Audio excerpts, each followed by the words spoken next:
Hey, Amy, Yeah, Juan. give me that beat. It's Baseball Shangri-La with Amy Cuevas and Juan Ramirez.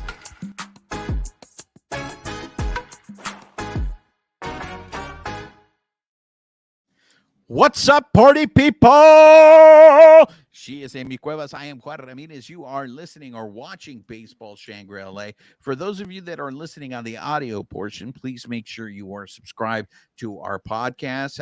Make sure you rate us, write us a review, spread the word.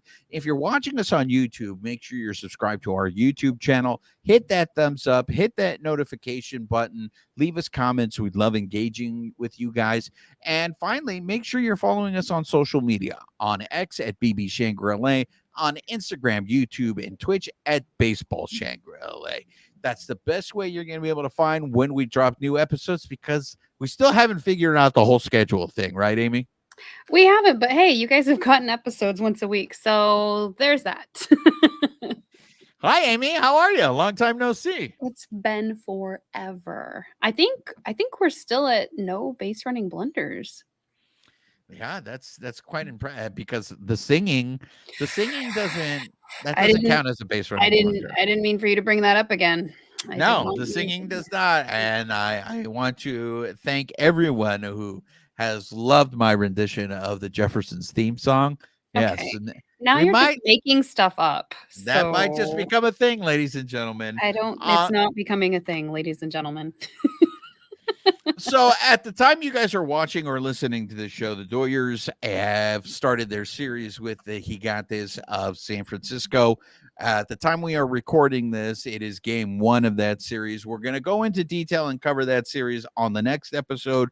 For now, in this episode, we are going to focus on some topics around Major League Baseball that we feel you guys should be interested in. We're going to try our hand at tech savviness. Woo-hoo-hoo. All right, let's see how that goes. So if you guys are listening on the podcast version, you might miss out on all the magic. But if you're watching on YouTube, we have something in store for you guys.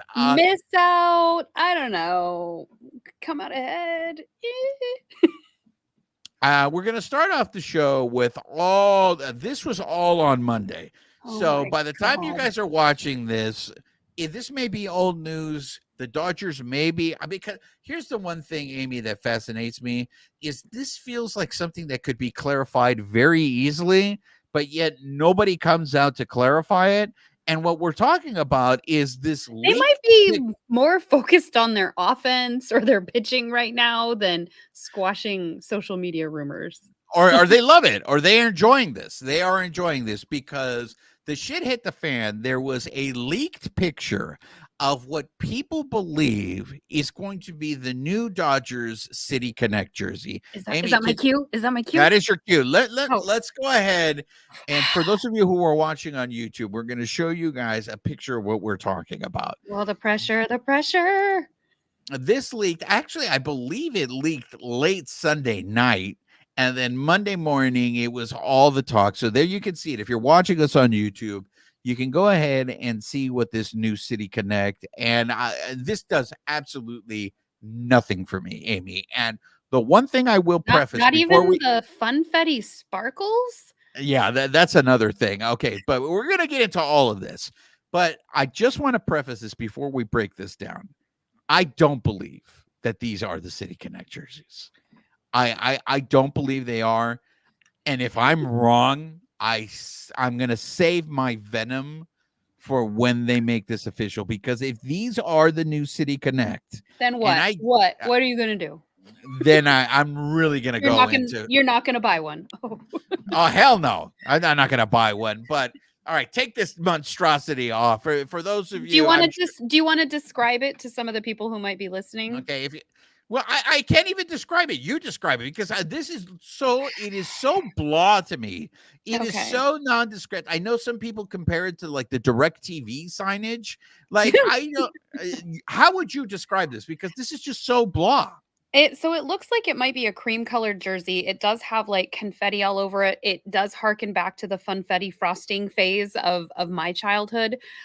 Los Angeles is in block letters. It looks to be like a darkish gray, but there's like a streak through it. So like kind of like Juan was saying, like when you see a logo and they try to like put a laser or something through it, think maybe, I don't know, Pink Floyd.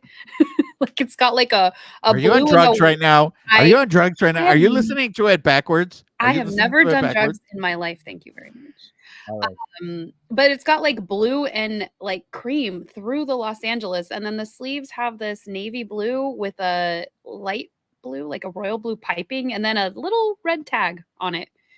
And they've kind of mashed together the Dodgers D with the LA on one sleeve, and then below where like the Nike logo is in the bottom left corner, it has a hashtag. It's time for Dodgers baseball. So, and don't forget the swoosh. It's got the Nike swoosh on it. So And that D does look like Disney. it does. It does look like Disney. All right. All right, You we're did done sharing, right? Did we successfully do it? You're not Look, seeing anything else on my screen, right? you did a very good job on that. I have to compliment you on Thank that. you. Thank you. Amy, I need to ask you, do you think those are the new City Connect jerseys? You know, I don't think they are. I think it's probably something that got leaked, but you know what? Who am I? That we've seen weirder things in the industry, right? That could be something that actually did get leaked, and then we're going to see this in a couple months. So I have decided today I have no opinion whatsoever one way or another. If those are the actual uniforms, I will not be purchasing one. But oh man, it does make me want some frosting right now. Like right I out of the fridge, like just I used to put the frosting in the fridge and then just oh, it sounds so good.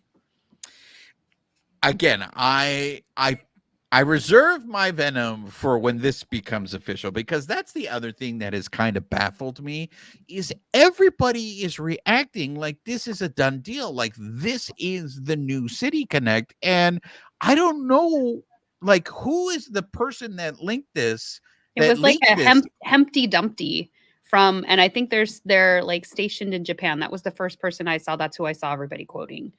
But again, I guess I ask, like, okay, so let's say maybe this person does have insider information. What are you gonna do? But everybody's talking okay, so here's part of it, right? If this is the new City Connect, and the Dodgers are the first team to have a second City Connect, okay?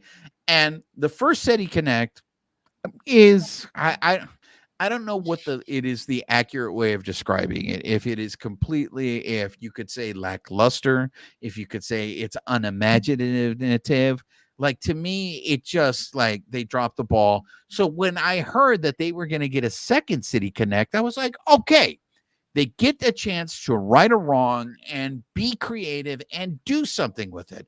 And then I see this and I'm like, no way. This is not it. This is not it. Why are you laughing at me? You said right or wrong. Like they care what we think. Have you seen the jerseys for this whole season for everybody? Yeah, okay. This is in our second story that we get into in this show. I'm going to tie this in because they should start caring. They should start caring what the fans think about this. And I'm going to get into this in the second story. To be fair, I agree with you. They absolutely should care. They should have cared what the players thought. They should care what we think. Even in any of these City Connect situations, they should be getting some kind of input, I think, because we're the ones buying it. But but here's the thing, Amy, after seeing this, if this really is the Dodgers' second City Connect jersey, they need to drop the City Connect, because I feel all of these, you could probably on your one hand, you could probably count on one hand which City Connect jerseys are actually good, because for the most part, I feel like the teams have dropped the ball on these City Connect jerseys. But do the teams have say in the design, or is this like MLB and Nike, like this is, hey, we think this is what your team means? They should, and they absolutely, because the should and are two different things. The Cleveland Guardians just recently dropped theirs, and I think theirs is very blasé. But if you look closely at the CLE in there, it's a bunch of references to the bridge, that Guardian bridge. That's the reason why they were renamed from the Indians to the Guardians. So But that's why I think the team does have a say in it, because does the these are team supposed to have a represent. say? Does the team have a say, or does a graphic designer that think they know the team get to do all of this? Like, oh, this is, like, did they have the say over this and the team isn't? I'd be curious what impact what say the team actually gets on this. If the team doesn't have a say in this, that is a huge problem. But that's the thing. Like the Pittsburgh, have you seen the Pittsburgh City Connects? It's basically airport codes. This is what we're seeing is they're just putting airport codes on different colored jerseys. And this is why, to me, they've completely dropped the ball on this. So stop doing this. Did you see the Detroit Tigers just recently revealed theirs? They were Motor City. Those look like softball uniforms to me. Like there's nothing that makes me want to go out there and buy that. So what I'm hearing is let's get rid of the City Connect. Let's get rid of whatever the All-Star jerseys are, and let's just bring back Players Weekend jerseys.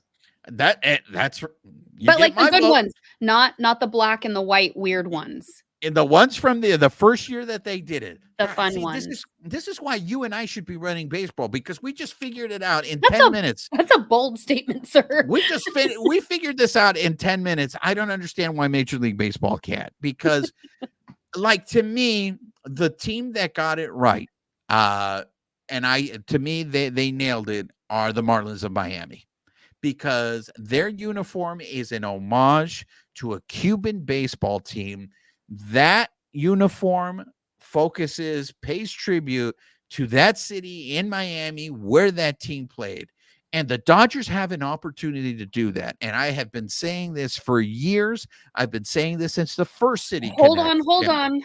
Okay, here's your soapbox. Go. Thank you very much. I appreciate that boost. I've been saying this since the first City Connect uniforms came out. They are obviously playing, and look, the Diamondbacks did this with their jersey, the Serpientes.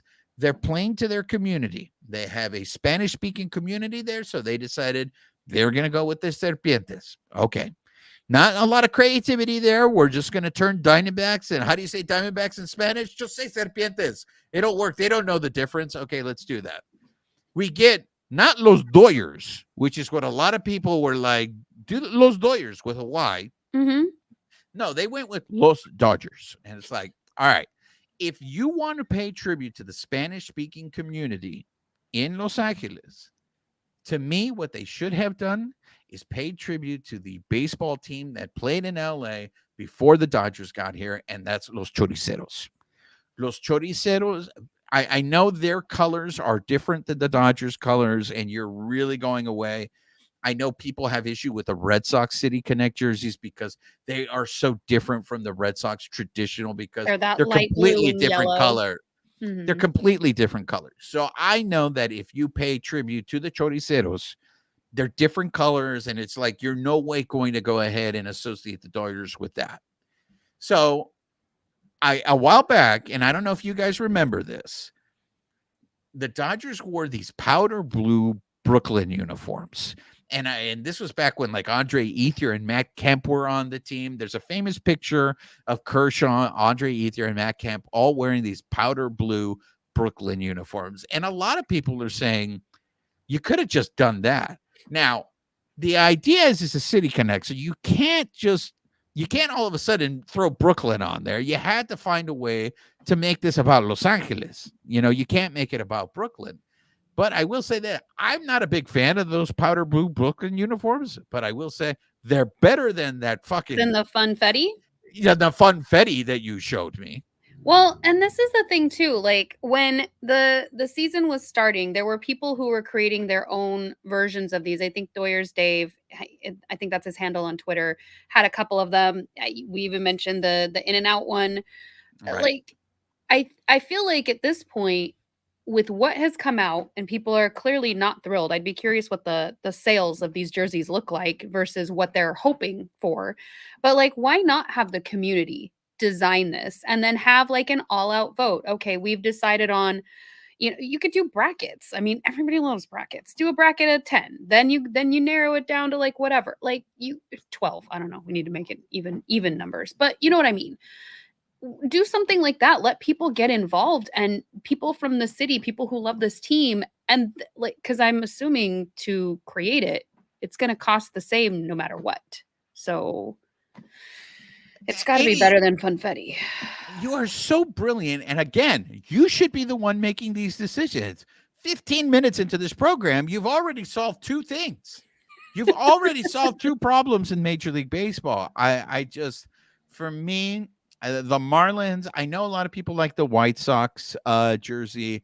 Some people like the Cubs, Wrigleyville, but for the most part, I feel like, Doesn't San Francisco have like the San Francisco Bridge on theirs? oh, but those are hideous. The orangesicle, the Wendy's orange, frosty But the fact that they orangesicle. have the bridge that at least connects them to the city, colors notwithstanding. But Look, just, I think those are hideous. But yes, you are correct. They have the bridge, but I think those are hideous. Hell, I think the Angels did it right. Like their jersey, their City Connect more is much. It's like the beach. It's a very simple logo. I think theirs is better and showed more creativity than what the Dodgers did with those Dodgers. I just well, and the it's only reason I bought that jersey, because I do have that one, was because it was like, well, this is as close as I'm going to get to having something of my heritage on there. Like they did throw the Los, and it's not just Los Angeles, like it's Los Dodgers. So I was like, well, I'll snag one. But yeah. it would have been, I would have been a little more overjoyed. Might have bought more stuff if it was like actual Los Doyers. But here we I are. will go. I will go back to the question that I posed at the beginning of this show, Amy. Isn't this something that could have been answered very quickly on social media if someone just came out and made a statement saying these are not the City Connect? But Or is it the why fact? are they responsible for responding to every rumor out there? Like to me, like they didn't start the rumor. They're not responsible for squashing it. That was social media going crazy, because when you had messaged me, I was already laughing with my group of friends of like this is, oh, people are so emotional. Like people were very upset about this, and it's just like, one, we don't even know if it's true, and two, so what if it is? Look, that is a fair point on your part because we didn't start the fire. It No, was we always didn't light burning it. We were since trying the to world's fight been it. burning. There you go, ladies and gentlemen. Who's joining in? Who's joining in? Shouts out, Billy Joel. Um, you're absolutely right. So this is a story we are going to continue to keep an eye on because It look, could be fake news for all we know. by the time you guys are watching or listening to this episode, this might be just all, we just did almost 20 minutes on this tirade and it just might be all bullshit. And Uh, when you messaged me this morning, do we want to cover it? I was just like, sure. well, look, people are talking about it. We talk about what is news No, on here. I get it, but it was just like a couple people got a hold of it and went crazy on social media, and now all of a sudden this is a done deal, and whether it is or it isn't, just Don't worry. If it isn't, we can go back and be like, oh, you suckers. You guys all got emotional for no reason. I'm going to have a lot of chocolate to pass out to calm and pacify all you people. All right. So what I had told you was when I said that people should care, especially Major League Baseball teams should care. And I wanted to tie it into this next topic that we were going to talk about. And that is Major League Baseball's attendance for 2024. And someone put this out, and these numbers are being referenced Can I just say, when you sent me this chart, I got very excited about all the numbers. Go on. Nerd. So these are some Major League Baseball trends that I want to bring to people's attention. And all this data is coming from baseballreference.com. And the guy who put this together, Refresh Preview, I want to make sure that he gives credit for this. So the Dodgers, okay, in terms of what they are averaging in attendance this year, are averaging 46,149,000 fans per game. Now, their capacity at that stadium, which is interesting because They have capacity listed here as 56,000. And I know we've had this conversation before in terms of what really is capacity at Dodger Stadium. That's when they make every seat available. But a lot during these games, they don't make all 56,000 available. For the most part, I think a sellout is considered, help me out here, Amy, I think 52,000. I think it's anywhere in like, yeah, I don't know exactly, but I think we've been looking at like 51, 52.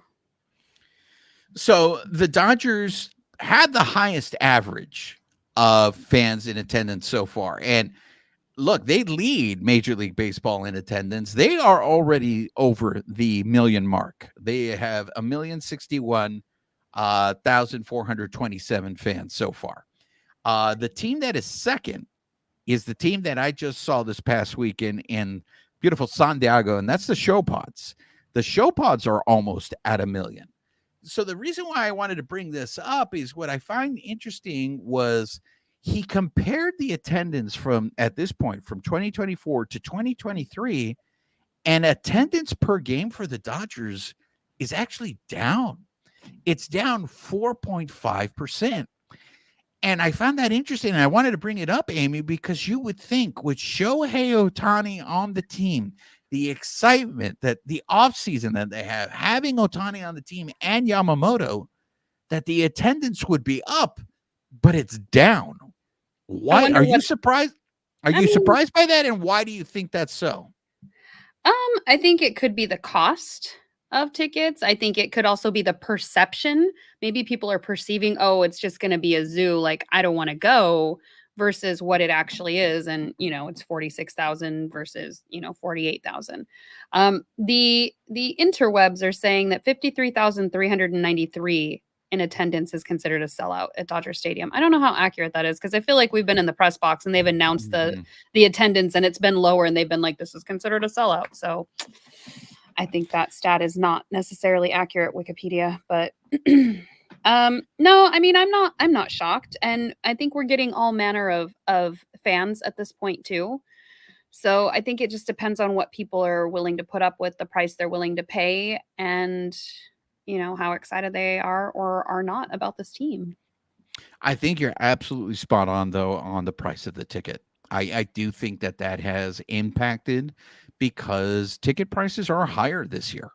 And I think that has played a role. One of the things that he put on here, a stat that I thought was very interesting, was the average percentage of stadium capacity, meaning like based on how many of the stadium seats, what percentage of the stadium is full. And the Dodgers are at 82%. What I found really interesting were the teams that were the highest in Major League Baseball are the Bravos at 92% and the Show Pods at 91%. I want to bring that up because, I was at the Doyer game on Sunday in San Diego. And the Show Pods on Saturday set a record, an all-time attendance record for them. And their sellout was about 46,000 and change. They set a record for attendance for the whole series for them. Which is interesting because their stadium capacity is only 42,445. Exactly. And this is where I'm going with this, right? So for all three games, they had a total of 133,000 and change. That was a record for them for all three games, right? Here's the thing, Amy. So I don't know when's the last time you went to Petco Park, but I've actually never been. Oh, okay. So behind the stadium, they have what is called Gallagher Square. Okay. So it's kind of like a picnic area. They have a stage area. Now, what the Show Pods do is now I just realized this, Petco has been around for 20 years. Back in the day when that first opened, you could go into that square and you didn't need to have a ticket. You could just go in there and you could watch like the screen and you'd be able to watch the game. So almost like our pavilion. It's like the center field pavilion, right? So what they've done now is they've built gates around the whole block. So now you need a ticket to get into the square. So they sell tickets for the square. Because I thought the same thing, Amy. I was just like, wait a minute. If capacity is 42,000, why are they announcing a sellout at 46,000? It's they count all those people in the square. So I think Major League Baseball teams are getting very creative when it comes to attendance. I could see the Dodgers very easily because they do sell standing room only tickets in the stadium. It's finding ways to continue to pack those stadiums. But I think one of the things that I need to point out about this story was the fact that that stadium is 91% full when they have games. People love to rag on them and especially say, well, of course you guys set a record. It's because all the Dodger fans are going down there to watch the game. We're the ones that are helping you guys break records. The show pods, at least for right now, are a very energetic fan base. They are supporting, they are excited about their team. And I think that's something that should be applauded, that they're actually showing up and supporting their team. Same thing for the Bravos fans. The Bravos fans went through that whole stretch, just like the Dodgers, where they were in the playoffs every year and they would lose, but they still went out there to support their team. Compare the numbers to what's going on in Oakland, and I know Oakland is a special circumstance, but if you look at this chart, there are a lot of teams that are under 50% capacity. That it's ugly. Well, and that goes back to conversations we've had before about these ownership groups who are not pouring money into the team, and by virtue of that, fans are not going to go. Why am I going to go if, you're not making an effort to put a quality product on the field? And the diehards, of course, yeah, I could get a seat anywhere I want in the stadium. Like, that's great for them, but it's not great for the team as a whole.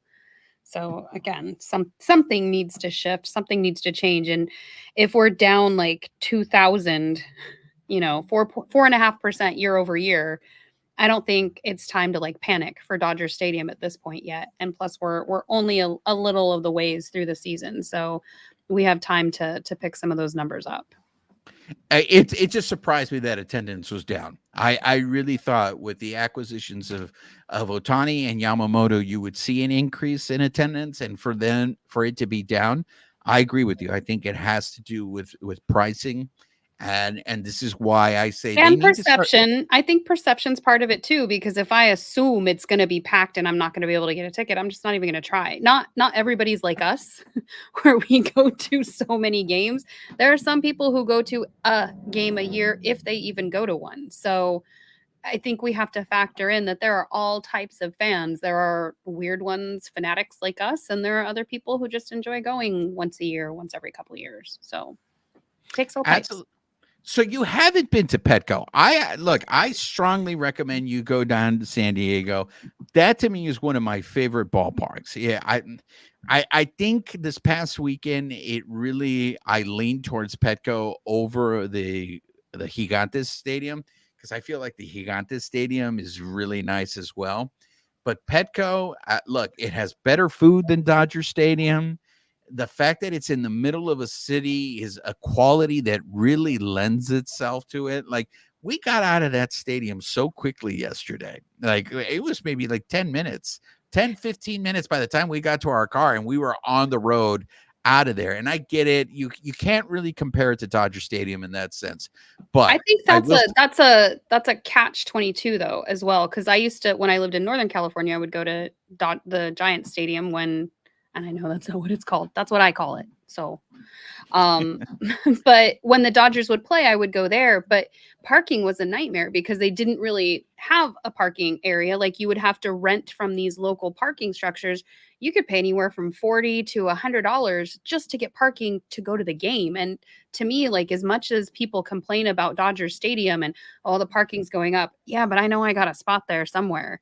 So to me, like, that's less of a hassle. And I just bring my little tablet with movies loaded onto it and watch my movies till it's time to go. So watch my stories. But no, you're absolutely right, because I paid 45 in the lot that I was at, but when I was walking toward the stadium, I saw lots that were for 50 and I saw a lot for 100. Yeah, it's on my list. I'll get down there at some point. I'm just kind of waiting for like the right situation, the right group of people to go with. So I'll make it down there, or I'll go down in a media capacity if I'm fortunate. One of these days. It's my only California stadium I haven't been to. I strongly recommend it. The food is so fantastic. I mean, it's not even close to a Well, competition with I Dodger didn't get Stadium. my invite on Sunday, so Look, I was taking my wife. It was a Mother's Day gift, I'm totally because I would never hone in on Wendy's day. again, this is what we do. We get together and we're like, Poor what should we get? Wendy. She What needs a should we do-over. what should I know? She always sits there, goes, is this a gift for me or is this a gift for you guys? And we're just like, come on, it'll be great. We get to spend time together. So what, just real quick before we segue to the next topic, what is your favorite visiting stadium, the ones you have been to? Oh man.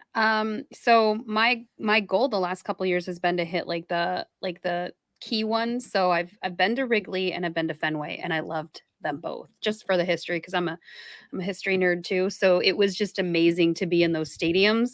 Weird to see like it makes you appreciate the construction of Dodger Stadium where we don't have any like obstructions in the view Yeah. Yeah. because there were seats that like literally there's a pole and there's somebody sitting behind that pole and it was like, "Oh, they sell that?" Huh. But just being in those historic stadiums was amazing. I couldn't say if I liked Fenway or Wrigley better because they were just both awesome in their own ways. But I have a lot of stadiums on my list that I still need to visit. What about you? I totally get the romanticism of what you're talking about with Fenway and Wrigley. I prefer Wrigley, and what the whole obstruction thing that you're talking about, that happened to my compadre and I once. We, my compadre was so mad because nowhere did it say when he got the tickets that it was obstructed view. And when we got there and there was that pillar there, he got so mad, but we got moved. We got moved. He handled business. He handled business. But Well, and they do th- have TVs all around, which is something that's a little different from Dodger Stadium, where we have Dodger Vision on the two Jumbotrons. But because of the obstructions and maybe not being able to see as well, at least I can't remember if Wrigley had it, but I know Fenway for sure had TVs all around the stadium, like in the seats where you could look up and see a replay. Wrigley is really just, it's so charming, and a day game in Wrigley. I know I've said this before on the show. I strongly recommend, if you really love baseball and you're into the romanticism of it, a day game at Wrigley is definitely one that you need to partake in. I've been to 19 stadiums so far, and I will Ooh, say look at this: the stadiums on one. Stadium Chaser, Stadium Chaser. I will say this: there are a lot of them that tend to look the same. Some of them feel like Texas and Arizona have the same vibe to me. I feel like they're a baseball. Someone built a baseball field in a mall. Those Mm, are the vibes that I get from that. The stadium in Tampa feels like it's built in a warehouse. So, but for me, my favorites. I know a lot of people like Pittsburgh, and mm, Pittsburgh is similar to like Petco in the it's sense, on my list. because it's built in the city. You have a little bit of you get to see that great view. But Pittsburgh really kind of felt like a minor league stadium, to tell you the truth. So my favorites are, it's between Petco and Oracle, I think is what they call it now in San Francisco. Those are It my two favorite changes stadiums. every couple years, but yeah, I do love the view over the bay, and I just call it Giant Stadium. Yeah, it's that view over the bay. Mhm. I guess it all just depends on what day of the week you ask me. Right now, because I just came back from Petco, I'm leaning towards Petco as my favorite. But those are the two that I think are just fantastic. I would be Um, curious in the comments, any of you who are listening, what are your favorite stadiums? Because I have a bunch that I need to make it to, so maybe I'll prioritize those ones a little bit sooner. Yeah, absolutely. Let us know. So before we start wrapping things up, a couple of things. Amy, you actually finished the Kershaw book that was written by Andy McCullough. So do you want to give us a book report on it? And no Well, spoilers. No no, no spoilers. spoilers, no spoilers. No, because I know some of our listeners, when I posted my copy of the book, they're also reading it. So we're book clubbing.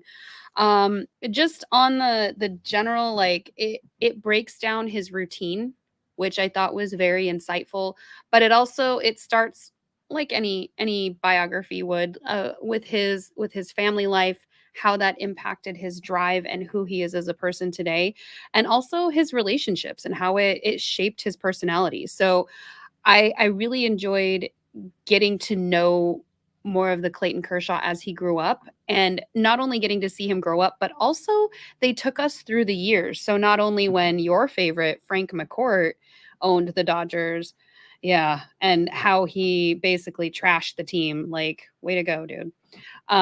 But through each year after that, so even just coaching from when it was Coletti or Tori, like all everybody.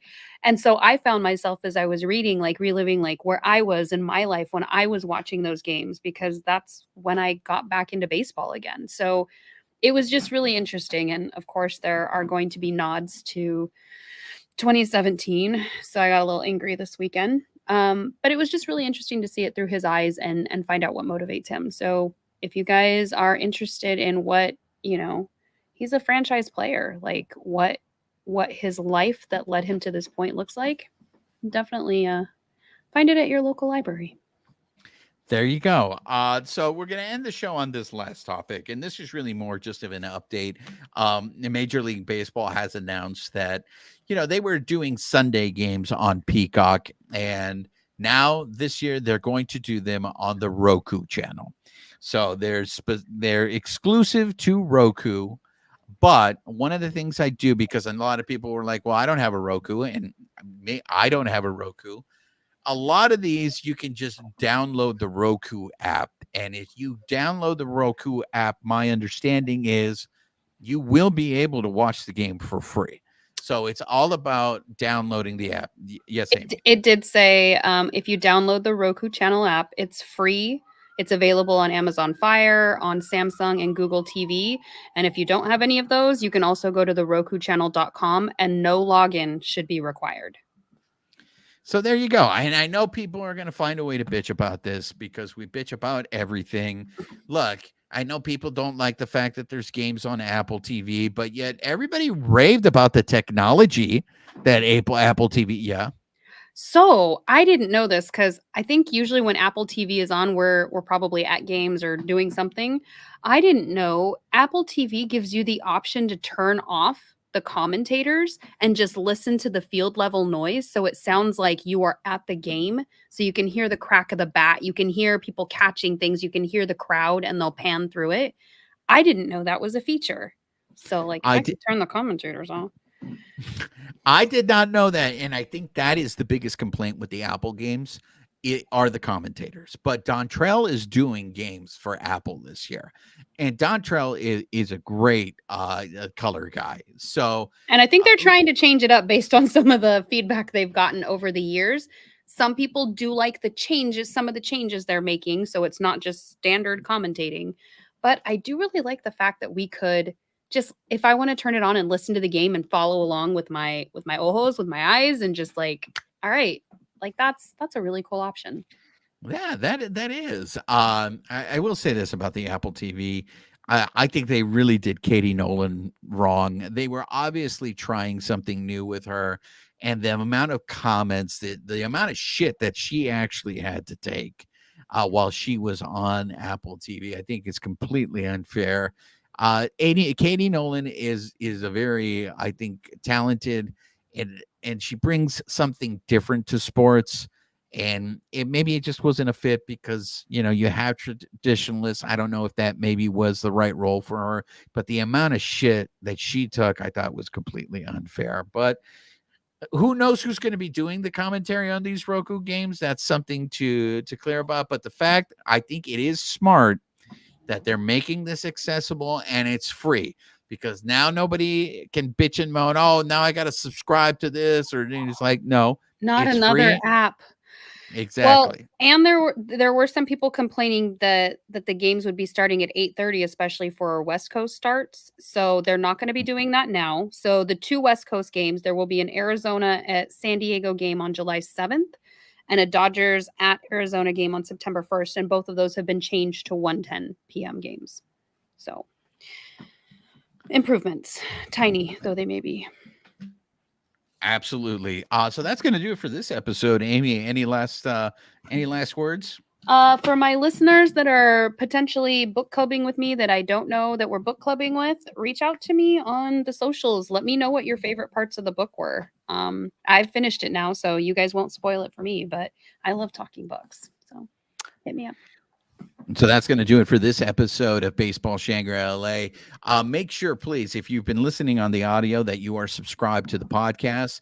Rate us, write us a reviews, help spread the word about the show. If you're watching us on YouTube, make sure you are subscribed to our YouTube channel.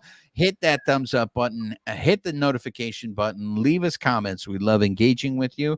More importantly, make sure you're following us on social media. You can follow us on X at BB Shangri-La, on Instagram, YouTube, and Twitch at Baseball Shangri-La. She is Amy Cuevas. I am Juan Ramirez. Nos despedimos con un beso. Amy, say goodbye to the people. Goodbye, people.